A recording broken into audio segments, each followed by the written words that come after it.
Hey everyone, it's Twitch65 again. Today, we are building another kit for the model railroad. This time, it's Walther's Cornerstone Golden Flame Fuel Company in N scale. We'll start with the concrete coal bunkers.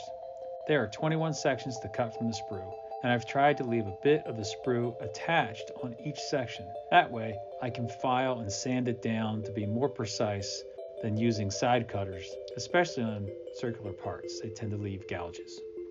Just for fun, here's some stop motion animation. I will tell you that I assumed a flush fit for each section, which was a mistake. Take much more time in gluing these parts together than I did, or you'll end up fighting seams. Even after several putty applications and lots of sanding, I can still see the seams after 2 primes and 2 top coats. I even toyed with the thought of adding texture to cover up these seams, but gave up the idea when I thought through the scale and how small I'd have to make the texture. Next up is the bunker head house. This is more than just a roof to keep the coal dry. This massive structure served as a way to distribute the coal evenly between the 3 bunkers. Often these structures were the tallest thing around, and so great places to put some advertising up, which we'll get to when we get around the decal on this thing. Gluing up an alignment was fairly straightforward. I did not glue the bottom to the rooftop. I just used it as a jig for fit and space and a way to keep the top aligned while the glue set. My reason for this is that it would be easier to paint everything in separate pieces. Then comes the coal elevator section, a basic rectangle, but there are indicators on the back side of each piece to indicate which way goes up towards the head house and which piece goes down towards the concrete pad. Not really too tricky, just make sure you get the front and back walls into the correct places or the roof won't fit right.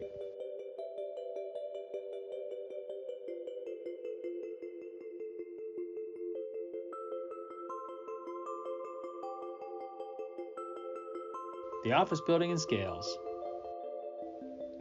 Assembly is quite straightforward, and just make sure you get the alignment correct.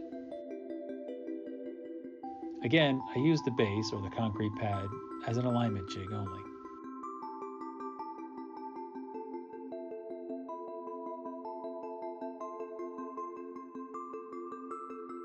The outer wall on the covered scales also has 2 short length sidewalls.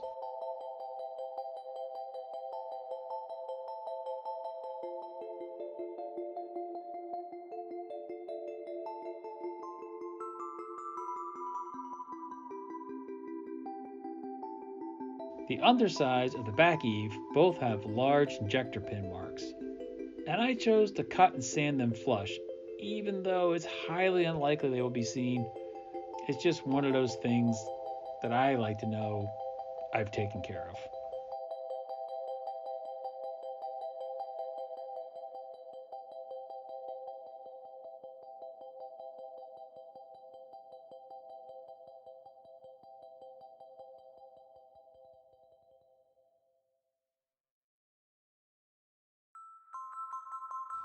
The last little building is a yard shed.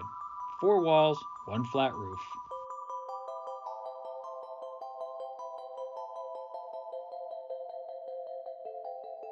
Moving away from the coal side of the business, we have 2 large fuel oil storage tanks.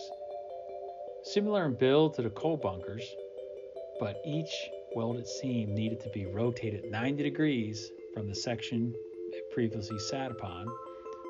This was far easier to glue up, and I didn't have to worry about the seams because these tanks are modeled as being welded together, so any misalignment of the seam just looks like a weld joint. Oh, and no animation this time.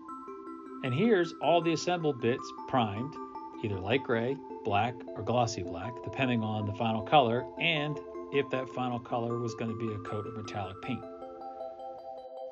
Next, we have the same pieces, but with their base coats. Did all my base coating with an airbrush and stuck close to the box art for the basic color scheme. So painting the doors and the window frames separately does leave you with the issue of how to install them after painting. Since the roof and bases were left off the buildings, most every door and window are easily accessed, except the center coal elevator did present a unique issue with its tall, skinny structure and one window set in the middle of the narrow front side. My solution is a bamboo skewer and blue tack. The clear glass window panes are added the same way, but using white glue, as plastic cement will fog the clear styrene.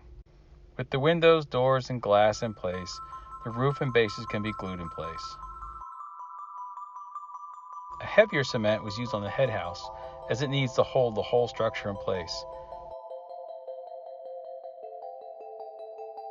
I gave everything overnight to cure and off gas.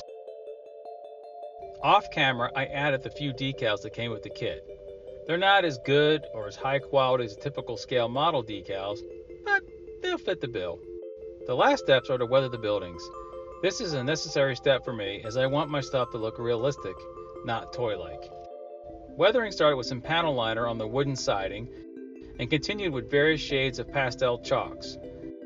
Yellow and tan for the concrete bunkers, browns for the general dirt, black or dark gray for coal dust, and reds and dark oranges for the rust.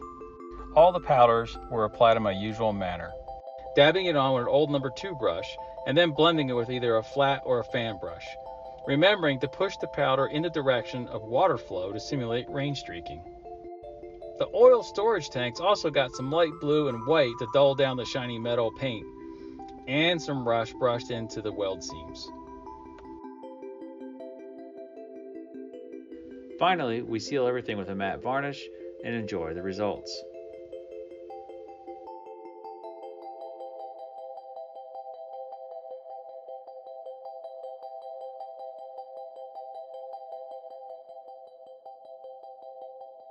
I hope you enjoyed this video, and if you did, please consider liking and subscribing as it helps the algorithm. Also, keep a lookout for the next video in this series where I build some transport vehicles to move the coal and oil to its final destination.